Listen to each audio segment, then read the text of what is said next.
Category का जो है वो टेररिस्ट था, ये रहने वाला उसी इलाके का था। दूसरा जो है इसमें जो है वो जो मारे गए दूसरे तौहीद अहमद राथर और शकील अहमद वानी और जो है वो जाहिद अहमद डार जो है, ये ऑपरेशन जो है वो कल कंक्लूड हुआ। तो ये जो है वो आपको जो है इस एनकाउंटर के इन दोनों में जो है वो FIR रजिस्टर हुआ है।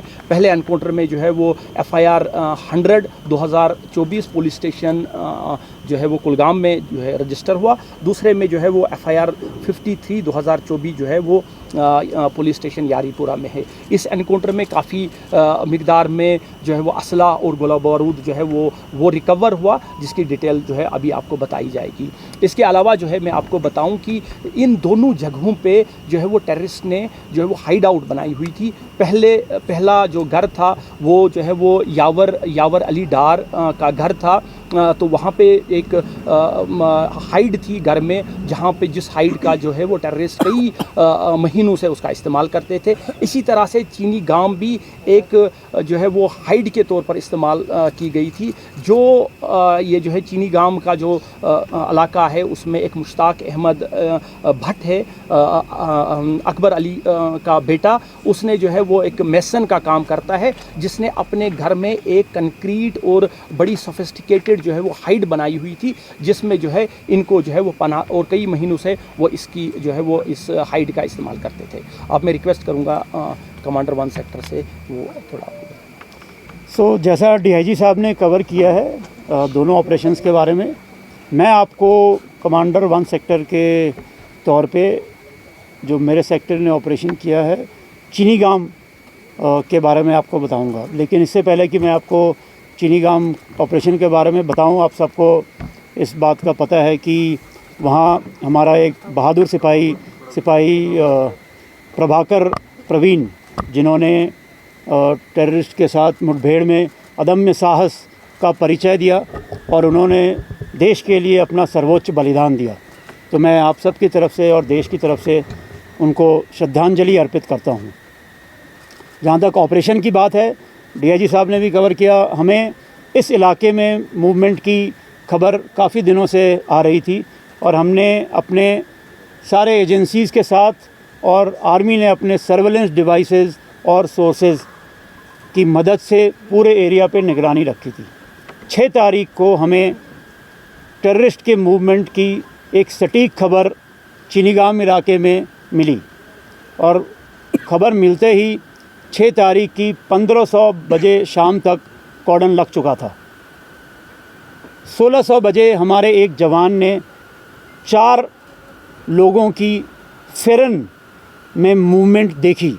इतनी गर्मी के समय में फेरन में मूवमेंट सस्पिशियस था और ये लगते ही हमने उन लोगों को चैलेंज किया और चैलेंज करते ही उन्होंने भारी फायरिंग शुरू कर दी, जिनमें उन्होंने AK-47 और हैंड ग्रेनेड का इस्तेमाल किया। इस फायरिंग का हमारे पार्टीज़ ने बखूबी उसका जवाब दिया, जिसके इसी एक्सचेंज ऑफ फायर में हमने अपने बहादुर सिपाही को भी खोया। 24 घंटे चले इस ऑपरेशन में 4 टेररिस्ट मारे गए। इन टेररिस्ट का नाम आपको DIG साहब पहले ही बता चुके हैं। इनमें यावर डार, जाहिद डार, शकील वानी और तौहीद राठर शामिल हैं। ये ऑपरेशन कंक्लूड करने के बाद सर्च के दौरान हमें तकरीबन 6 kg की एक ID भी मिली, जिसे कोलैटरल डैमेज को ध्यान में रखते हुए तत्कालीन तौर पे इन सिटू वहीं बर्बाद कर दिया गया। ये ऑपरेशन हम सारी एजेंसीज़ के बीच में कोऑर्डिनेशन को दर्शाता है और 4 टेररिस्ट का इस तरह से मारा जाना 1 सेक्टर के एरिया में और साउथ कश्मीर में टोटल 6 टेररिस्ट का मारा जाना हिजबुल मुजाहिदीन तंजीम के लिए एक बहुत बड़ा झटका है। मैं सारी एजेंसीज़ का और कश्मीर के अवाम का उनकी सहयोग के लिए हमेशा शुक्रगुज़ार हूँ और आशा करता हूँ कि इसी सहयोग से हम और सक्सेसफुल ऑपरेशन करेंगे और कश्मीर में शांति बहाली में आर्मी अपना इसी तरह से रोल निभाती रहेगी। Thank you.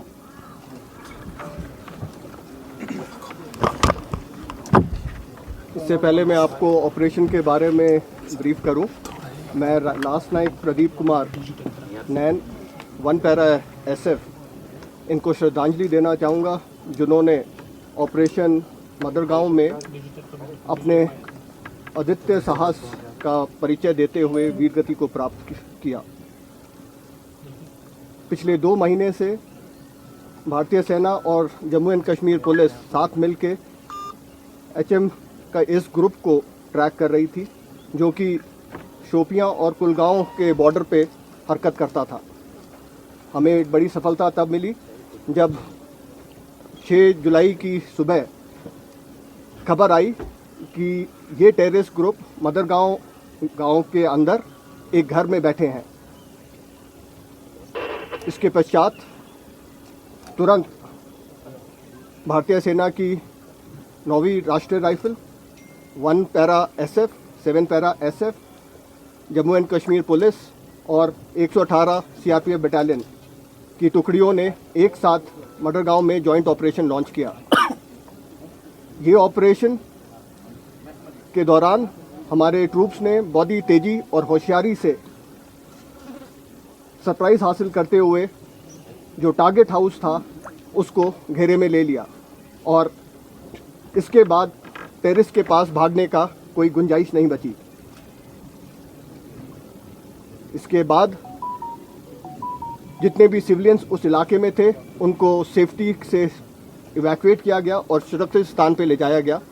और तकरीबन 1300 आस पे जब हमारे जवान इस मकान में तलाशी ले रहे थे, तो मकान के अंदर बने एक हाइड आउट के अंदर से टेररिस्ट ने अंधाधुंध फायरिंग शुरू कर दी।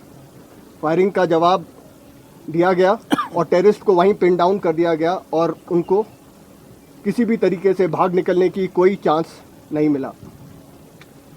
इसके बाद ये ऑपरेशन 24 घंटे से ऊपर चला और इसके अंदर हिजबुल मुजाहिदीन के 2 टेररिस्ट को मार गिराया, जिसमें आदिल हुसैन वानी, जो कि एक टॉप HM के कमांडर हैं, वो थे और ये काफ़ी समय से सक्रिय थे, जैसा आपको DIG साहब ने बताया। इन्होंने कई सारी आतंकी घटनाओं को भी अंजाम दिया हुआ था।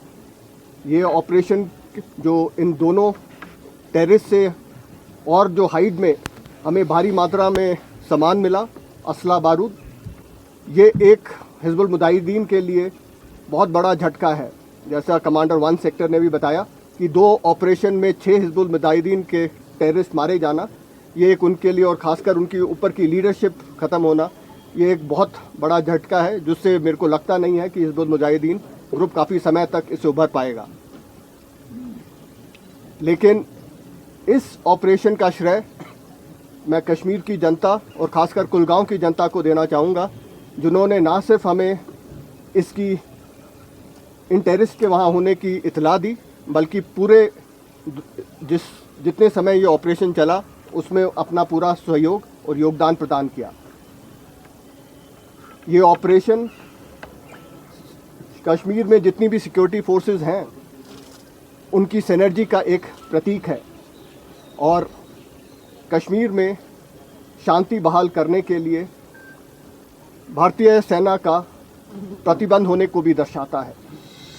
मैं आश्वासन देता हूं कि भारतीय सेना अपने जम्मू एंड कश्मीर पुलिस के साथ में, आवाम के साथ में मिलके आगे भी इसी तरीके से टेररिज्म को जड़ से उखाड़ने के लिए कार्य करती रहेगी और इसी के लिए हम प्रतिबद्ध हैं। धन्यवाद। जय हिंद।